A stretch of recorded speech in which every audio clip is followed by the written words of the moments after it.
Good morning, everyone. Today is Monday, March 27th at 9:05 a.m. This is the Michigan Notary Network, the Michigan Notary Network group, and our normally Milona Monday, but today we're going to be talking about the documents and loan packages. Today, specifically, the note and the mortgage. So I'm going to go ahead and bring those up and share my screen. And if we have time, we're going to look at the Patriot Act form as well. Share my screen, here we go.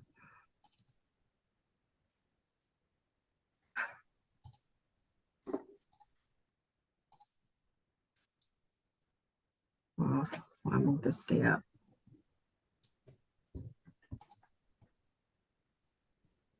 There we go. Okay. All right, let's find the note.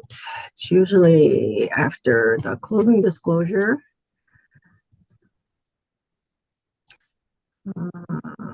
Okay. Oh, this is a good one. Okay. So in the NNA, they have a big book called the Loan Document Source Book.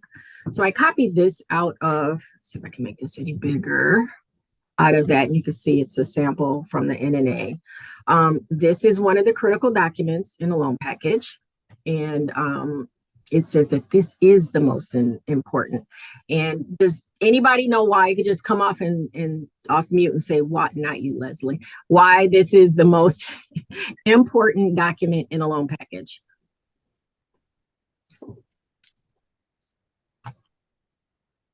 Anyone? Anyone? Bueller. Okay, Leslie, go ahead and do it. This is their money. This is the promise to pay. This is the whole thing. Everything is based off of the note. You're borrowing money to buy a house, and that's what this note describes. Absolutely. Thank you. And when you look at the note is usually 3 pages. It gets signed but not dated, and not notarized. This is not a notarized document. The date is at the top. Anything that's in bold print on a note refers to that specific transaction, that mortgage, and anything in regular print is just standard language that everyone that has this type of loan, it's in their regular verbiage of that package. Right. I think in this one, it's more the uppercase versus regular upper and lowercase. Gotcha. Not so much bold. Although a lot of them have it bold, this one, they did a little bit weird. Yeah. And again, this is a sample. So you can see that it is the promise to pay. So when you're describing the note, you can lay the note out and say, this is your note. This is your promise to pay. And it will show the amount of the loan. It will show the interest rate. It will show when the first payment is due, and then the last payment is due. Okay. And the property. And honestly, that's about all I ever point out on a note. Because it is their promise to pay. They should have received their information. They should know this information. This should not be a surprise to them. Let's see if there's any more stickies from this sample on here. It is not. All right. They would sign as their name appears. And again, this is not a notarized document. They would just sign. Okay. Yes. Can I take a moment and okay, see the sticky on there? It says the word seal means signature, no notary seal used here. The word seal is used, it has like 3 different definitions when you are notarizing or signing. So it can mean a signature, it can mean the borrower's signature or your signature, it can mean your notary stamp, and it can mean your notary embosser. So it can mean your signature. It can mean, in this case, what we're seeing on the screen is the signer's signature, says seal. But it can also mean the notary's signature. It can also mean the notary's stamp, and it can also mean the notary's embosser. It is up to you to know what that definition is for when you see it on there. So in this case, the word seal means signature. And because Richard William Rogers is listed underneath that line, we know it's Richard's signature. And we know, because this is a real estate document, that he has to sign Richard William Rogers. If his signature is legible, he has to sign all three names. If it's a scribble, we don't care. But if it's legible in any way, he has to sign all three names. He can't do Richard W. Rogers, and he can't do Richard Rogers, and he can't do R. William Rogers, and he can't do R. Rogers, and he can't do R.W. Rogers. It has to be Richard William Rogers. That matters only on real estate documents. On all the other documents, they can sign however their legal signature is. Awesome. Go on. But a best practice, Okay. I make them sign, I ask them to sign the way their name is listed. I don't want nothing coming back from anybody ever. All right, so let's take a look at the mortgage.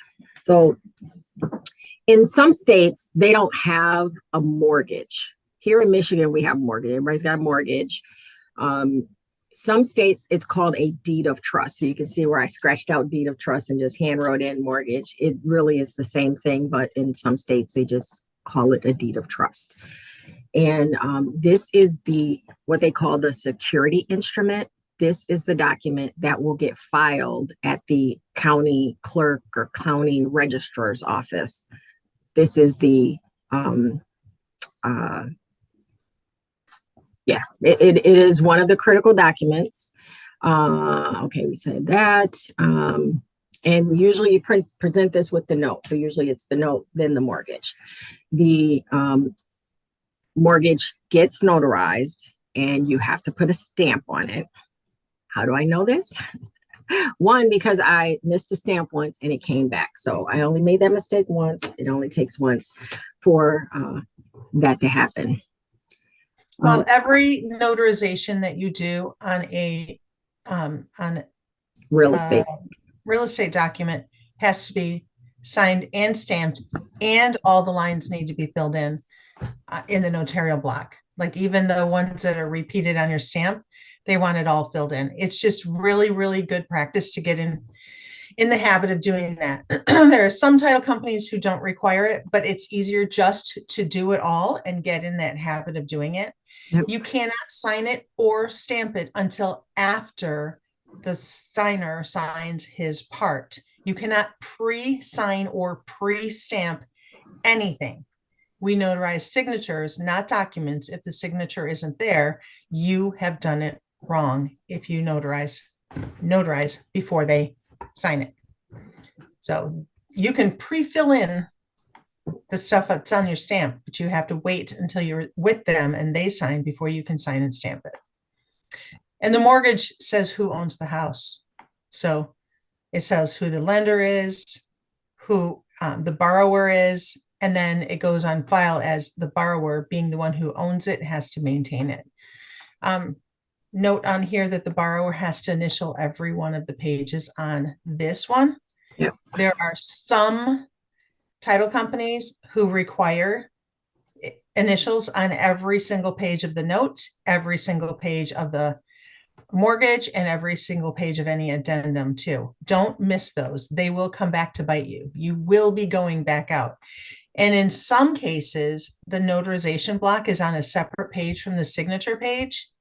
And that page where you're the only one signing also needs to be initialed. So they are putting the initials on all the pages if they're putting it on one.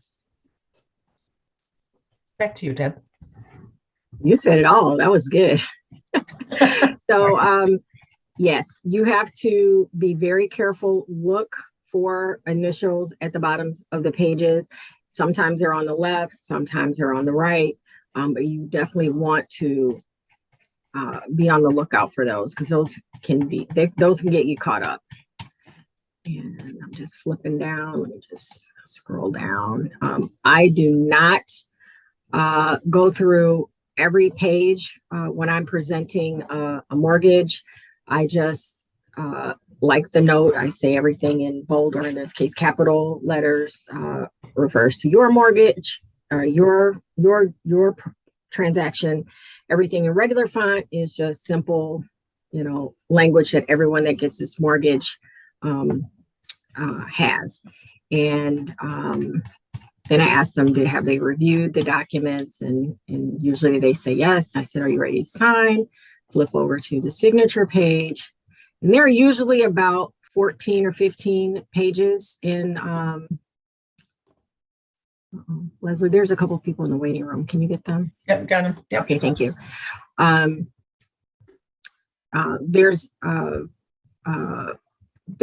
They sign here, the signers, and then on this, if there's witnesses, and then here, this is, everybody should get this. This was like the first class of this year, how to fill in the notarial block. Now, what happens, ask everybody to come off mute again. What happens if this is not the correct state or county? Because sometimes you will get a document that has already been pre-filled in with another state or another county. What do you do? Would you cross it out and put in the county that you are doing the work in? And when you cross out, what do you have to do? Initial. There you go. Yes, you would just draw one line through. Don't scribble it, just one line through, initial, enter the state and in the county. And that was Terry. Thank you, Terry. Good morning. Very good, very good. I do want to note though, going back to the initials being on each page, in order for me to ensure that they're initialing each page, I do tell them, I go through the whole description that Debbie just talked about. And then I say, they want your initials on every page. And I will put each page in front of them individually to make sure they don't miss one. Because if I hand them a stack, they're going to miss one. Very good.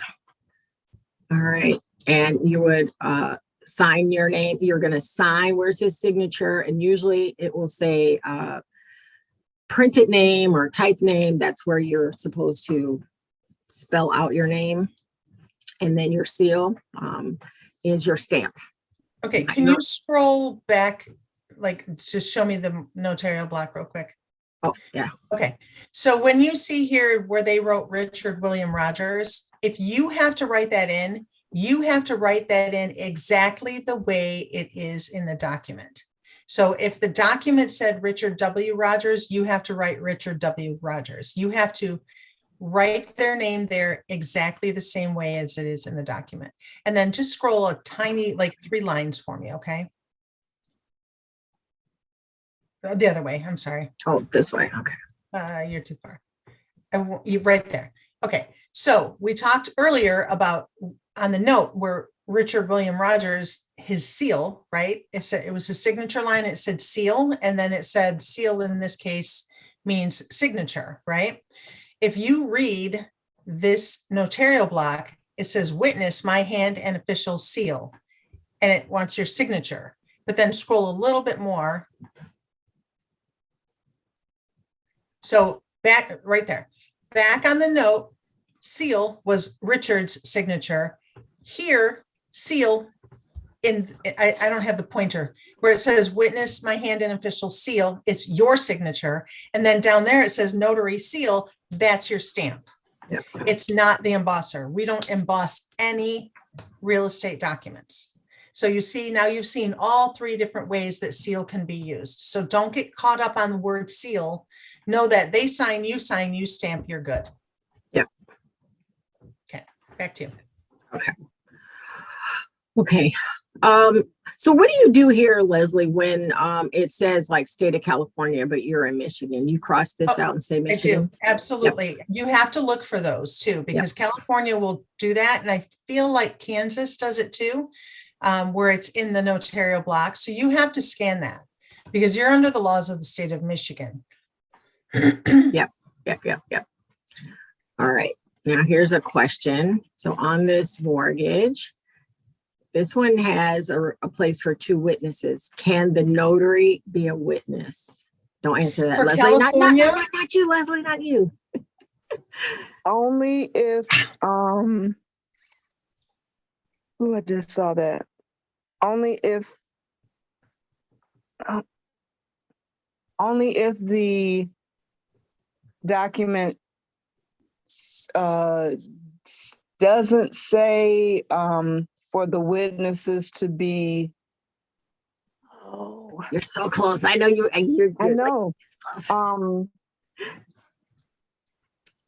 If only if the document doesn't say that the witnesses have to be sworn into or something like that. You're close. No. Okay. Close. Yeah. All right. Okay. Go ahead, Leslie. You're on the right path. Oh, Jenny Lynn wants to go. Jenny, Okay, go Jenny ahead, has her Jenny. hand up. Yep. Go ahead, Jenny.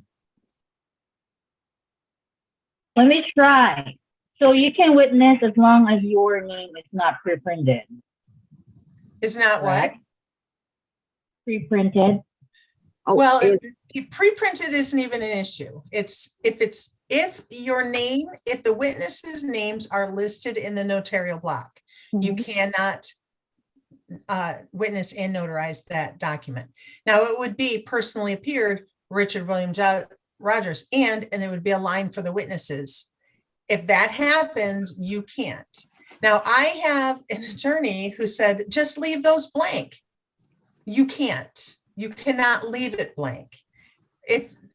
Listen, the attorney is just trying to get off easy. Rewrite the notarial block so that it's proper, because notaries cannot leave blanks, not even in our part. So you can't sorry, you can't. The only time you can leave it blank and you actually have to put a line through it is if, let's say this was Richard William Rogers and Deborah Lowry. Okay, and they're signing in two different places. Your notarial block only lists the people you're notarizing. So let's say Richard signed with me, but Debbie's signing with Terry on a different day at a different time. This notarial block only applies to the person whose signature I'm watching, I'm notarizing. So I would cross off Debbie's name, one line through, and initial it. That's the only way you can get away with anything like that. You can't leave it blank. If it says it wants witnesses, you have to notarize those witnesses too. In this case, it doesn't. So you're correct, Jenny Lynn. If you are notarizing your own signature, which means the witnesses' names are listed in the notarial block, you cannot be the witness and the notary. And again, there are some schools of thought that everybody has a job, stay in your lane. Don't act as a witness if you don't have to. So don't offer to be a witness unless people are desperate. They don't have anybody. See if they can provide witnesses, see if they'll pay for witnesses. And if they will, that's great. And if they won't, then don't. That you can bring people or act as a witness, but don't say, oh, I can do it, because that might put you in jeopardy. So never offer it. It's just a best practice. There's not a law that says that, but we want to stay on this side of the law and we want to stay out of court. So try to stay out of court. And you were going to start by saying the state of California, something. Oh, in the state of California, you can be a witness and a notary. Okay. On the same document. So, okay. Yeah. And I do want to clarify, because I was listening, but I try to listen with the ears of a newbie. I don't want anybody to think because there are two witnesses lines here that you have to add. Don't add the witness names here. That's not what we're saying. We're not saying to add anything to the personally appeared. Don't do that. Good point. Okay. All right. So that was the mortgage and the note. Does anybody have any questions? Can't really see everybody. I don't see anybody popping up saying yes, me. I got you. Okay, so we're going to move on to the Patriot Act form.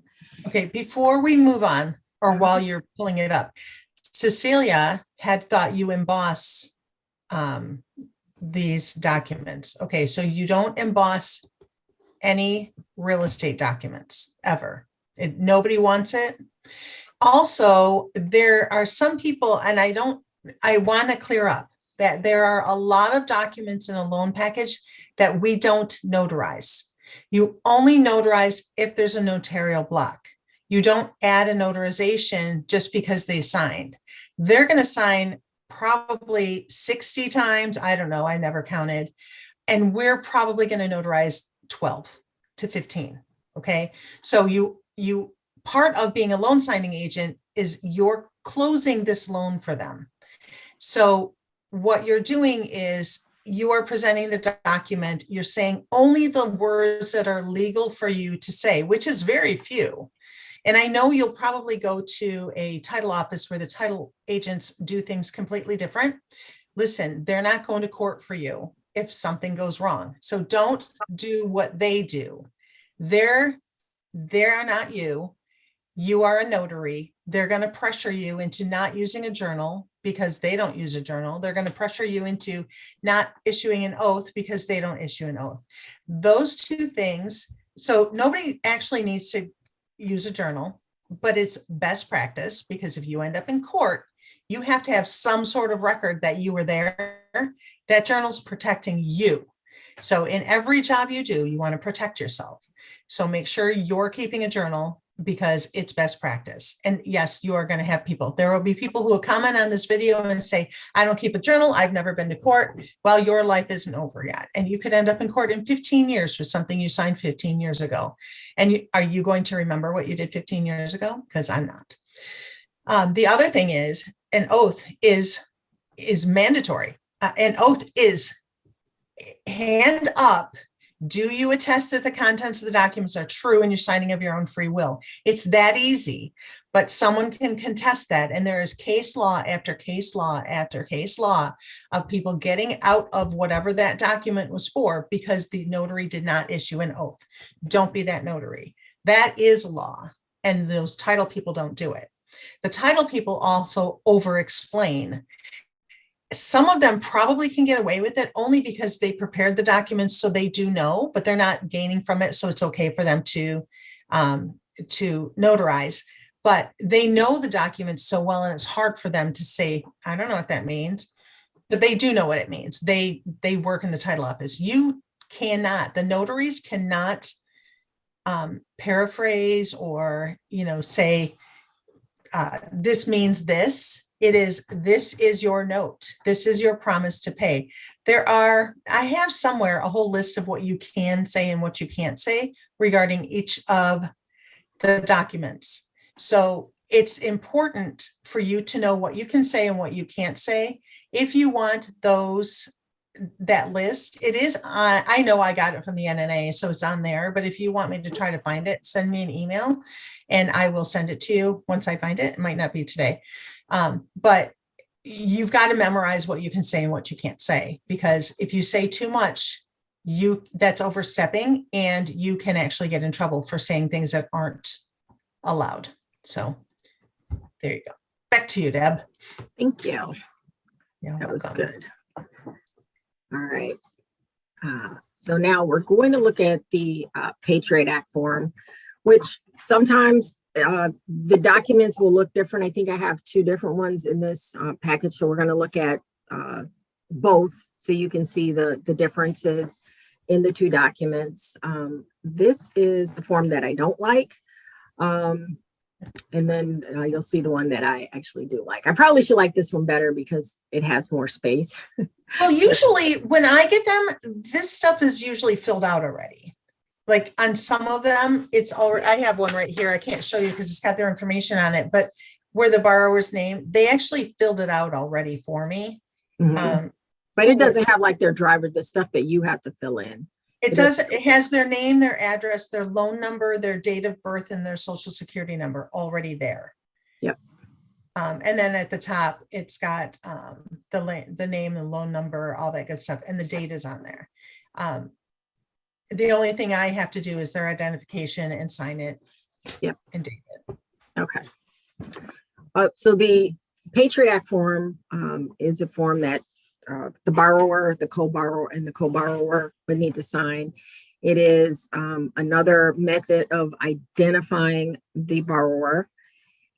These documents will sometimes ask for only one form. Sometimes they will ask for two forms of identification. So you have to pay attention to what it says on the form. In this case, it says only one form of identification is required.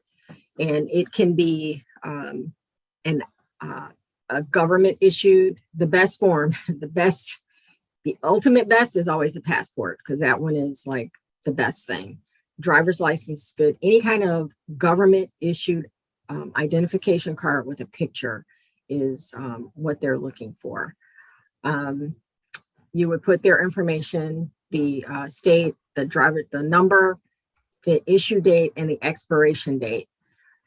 And if they were asking for two forms, you would ask them for something else. So a driver's license and a passport would be good. There's usually a list. It's on the other form of the other acceptable second form of ID. I have it right here if you'd like to know what those are. Yep, go ahead.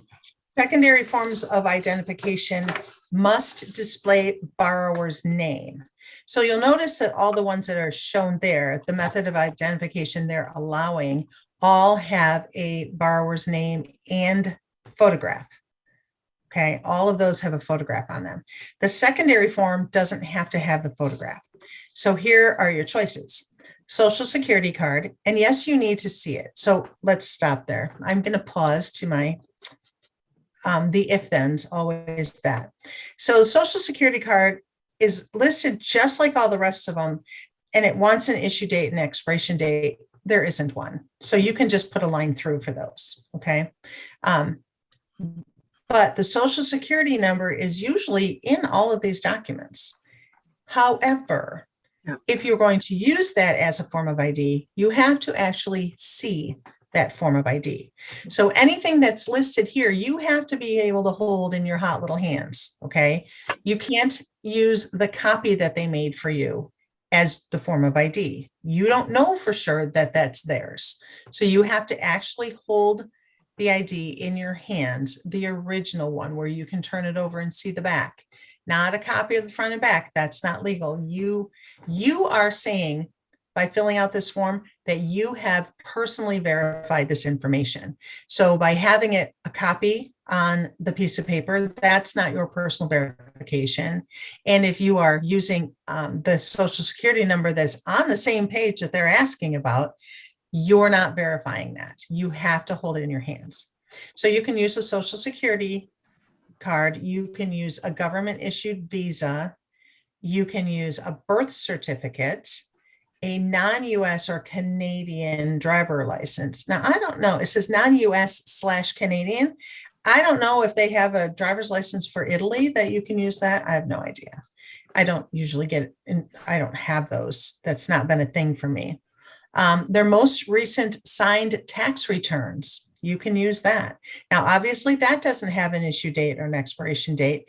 And on those, they want to know if you use the federal or state, and then they want to know their TIN, because this might be commercial property and they're not using their Social Security number. They're using their TIN, which is their tax ID number.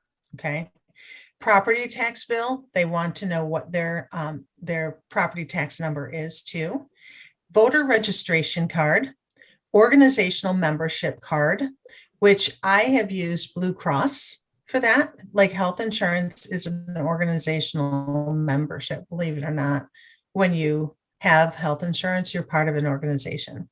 Bank investments, there you go. Bank investment or loan statements, typically people don't pull those out, but you literally have that in your hands. You cannot use the one you have. A check stub with their name on it, like their paycheck stub, like they made money from it, not the ones that they're writing checks to other people. Their most recent W-2, their home, car, renter, or insurance papers, and their recent utility bill. All of those you can use. It needs to be completely filled out but one of the forms has to be the government issued. And if they only want one form, it has to be government issued. The ones at the top, state issued driver's license, the state issued ID card, military ID card, passport, US alien registration card, and Canadian driver's license. So the driver's license can be either first or second form of ID. Like if you have a passport, notice the passport's only at the top, that's going to be your primary. And then at the bottom would be the driver's license. Back to you, Deb. Awesome. You said it all again. So this is the form that I actually do like, and you can see that, it has the loan information here. It's got the borrower's name. It's going to have the borrower's social security number. So this one usually comes already filled out, and all you have to do is enter the information. These lines are teeny. A driver's license number is this long. Go ahead. Go ahead, Leslie. When you have two borrowers, one is a co-borrower, or maybe one's not a borrower, but they're on some of the documents. Typically, the second person's social security number isn't at the top of the page.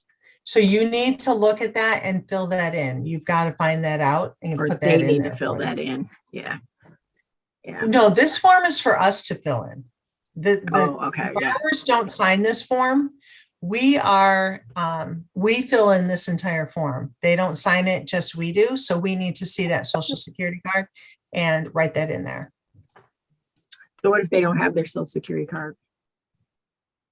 Well, they know their number, right? I mean, something's got it. I usually have them right there. Like, don't tell it to me. I usually just have them write it. But you do make a good point. This is for us to fill in. But because it should have been typed on this form, it's not the document that I am verifying. I usually have them fill this if it's missing. And she's right. It usually isn't on there for the co-borrower. So you do have to pay attention. Actually, I've seen it where there's usually like an address or something up here too. I've seen it where it's just blank. It may just have their name and then the loan and then nothing else. Mm-hmm. So there may be some other stuff you have to fill in as well. Right. Yep. All right. So these spaces are pretty little. If I were using the driver's license number, I would usually write it on this line and then the rest of it on the second line, as long as I'm not using that second line as the second form of ID, because you can't squeeze all that in there, and you want the numbers to be legible. Don't make it illegible, because it can come back to you. This is an ID verification document, so you want to make sure that you're writing legibly so that the receivers can verify the information. Don't forget the issue and the expiration dates. And like Leslie said, some documents don't have expiration dates, like your social security card. Those don't have expiration dates. And like some of these second forms won't have expiration dates. Yeah, your utility bills aren't going to have issue and expiration dates. Exactly. So you're going to sign and date, and then for your certifier's printed name and title, print your name, and your title on these documents is loan signing agent, LSA. It's not notary. You are not notarizing this document. So you don't sign it as notary or notary public. I just put LSA. Yep. It's never come back to me. Yep. And honestly, when I'm prepping my paperwork, I fill the bottom in, I put the date, I print my name, I write LSA, and then once I sign or I fill in all the stuff, when I have their IDs, I sign it then. Yep. It's just I save 2 seconds. Yep. I do the same thing. I go through and print my name, date where I can. So literally all I'm doing is signing and stamping. All right. We'll talk about Well, if we have time today, we can talk about how to prep the documents. Yeah. Ahead of time. That might need to be a whole different thing, I It think. takes 5 minutes. All right, think so we we can looked at this. I just want to make sure. In your instructions, when you're going through your instructions, usually it'll tell you if you need 1 copy or 2 copies. So make sure that you're looking in your instructions for the number of, even though it should be on the form, because sometimes you'll get conflicting. If you get conflicting on the form, it says 2, but in the instructions it said 1. What should you do? Not you, You do Leslie. what the form says. I usually call a signing service and I ask, what are you looking for? Because your instructions say this, the form says this, and let them tell me. What else? Let's see. Oh, in your it will, in a loan signing, you usually are required to get a copy of the signer's ID. But if it is a military ID, can you take a copy of that? Anyone? All right, Leslie, go ahead and answer. Well, then I'm looking this up because I'm told yes, but somebody said that no. So I've always heard that it's you never take a copy of a military ID. It could be like a national security issue. It does say right here, it is illegal to make a copy of a military ID for any reason. Yep. Federal law prohibits making prints or photographing military ID cards. The only exception is when the individual is receiving medical treatment. Otherwise, do not trust anyone that attempts to submit a scanned or photographed copy as proof of military service. It doesn't say, it says as proof of military service. As a best practice, I will not take a military ID as their form of ID. When I call them to confirm the appointment, I ask them if they can make a copy of their driver's licenses. I've only ever had one person assert their, what do they call that? Their flex. Their hard flex was, I'm a military, like he's so identified as a veteran that was the only ID he would pull out. And I told him, I had to inform him that I've been told that I cannot make copies or take a copy of your military ID. I do need to see your driver's license. And he obliged, but he was just so insanely proud of and totally identifies as a veteran that was the only thing he wanted to show me. And I had to let him know, sometimes we have to break people's hearts and we have to let them know that, I'm sorry, we can't. You don't want this, like, know that you don't want this. And so CPLs we can take. That's the thing. Cecilia says when I worked in the doctor's office, I had several people present their CPL as a form of ID. I have taken CPL as a secondary ID over and over and over again. I don't know about the doctor's office, but I know that for this, a CPL it's one of the, what do they call that, organizations.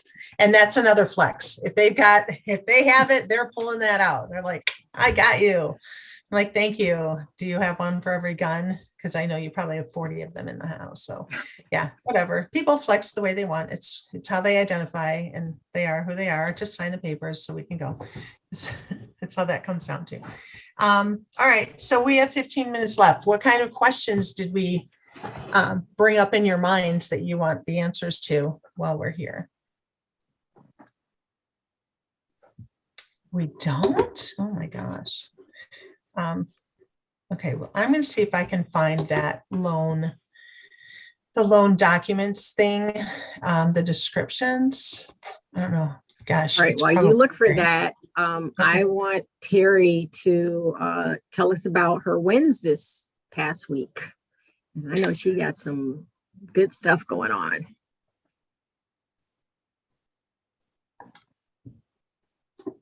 Terry, come off mute. Are you still with us?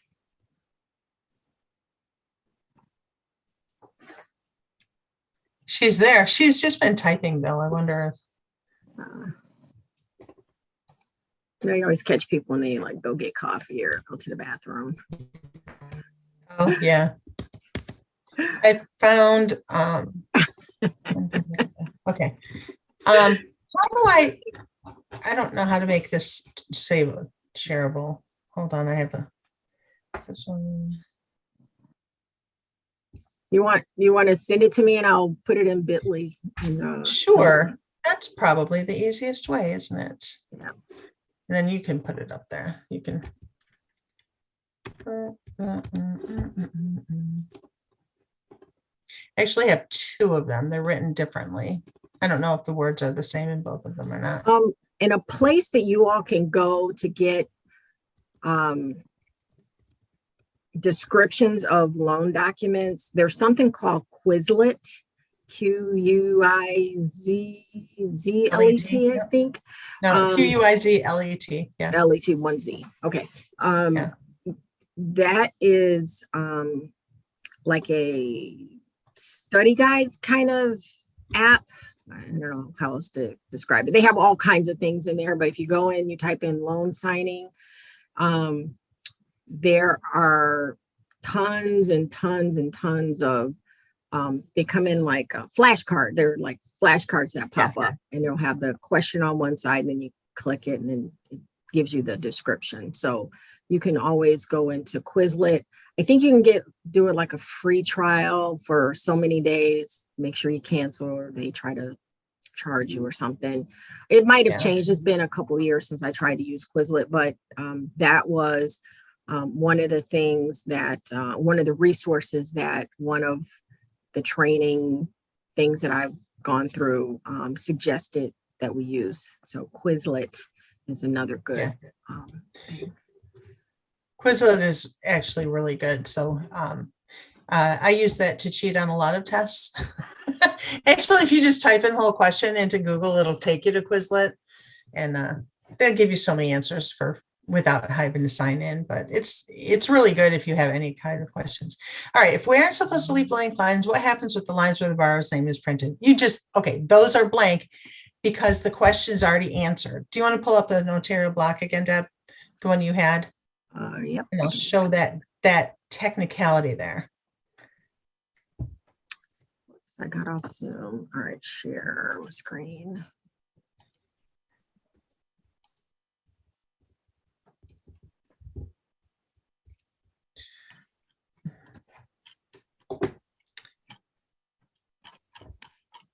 Okay, why does this not want to? Your note, your thing there. This was super Okay, slow. a couple more lines there. Yeah, hold on, I got this out. It doesn't want to go. There we go. Right, stop right there. Okay, so it says on, and you put the date. Before me, you put your name. Personally appeared, Richard William Rogers. I see that there are two more lines here, but the answer personally appeared, the question personally appeared has been answered by Richard William Rogers. So they leave extra lines because it might be 3 or 4 people that you're notarizing for. So let's take this particular notarial block, let's take it away from loan signing and let's put it on a quitclaim deed. Okay.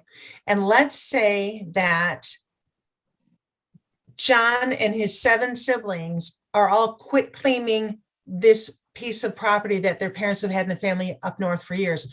They're quitclaiming it to just John because maybe all of his siblings are he's buying all of them out. Okay.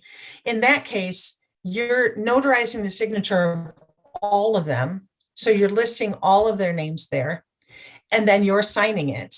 And guess what? That's one notarial act. That's $10. Doesn't matter that all of them are signing it. You're only signing once. That's $10 for that. Okay. So you need the extra room there in case you have several signers. In this case, it's already answered. If you leave it completely blank, that's incorrect. But because you said Richard William Rogers appeared, you're good. You can leave the other lines blank. Okay.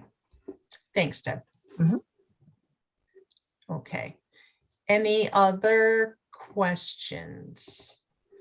I did just send those to you, Debbie. Okay. You're welcome, Cheryl. Is Terry back? Do you want to, Terry, no, that was Cheryl who was asking those questions. No, I want Terry to come up, tell us about her wins. Terry, well, maybe she can do it on Wednesday if she's not. Yeah. All right, cool.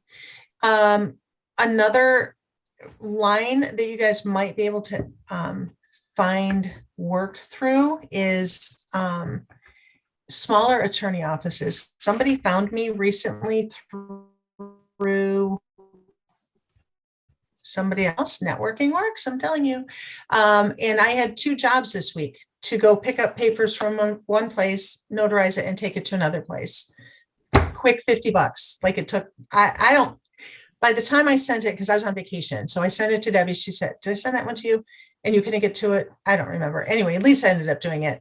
By the time she left her house and completed the job, and it was 20 minutes, and she got $50 for that. So attorneys, they can use you. They're out of state. They need things taken one place to the other.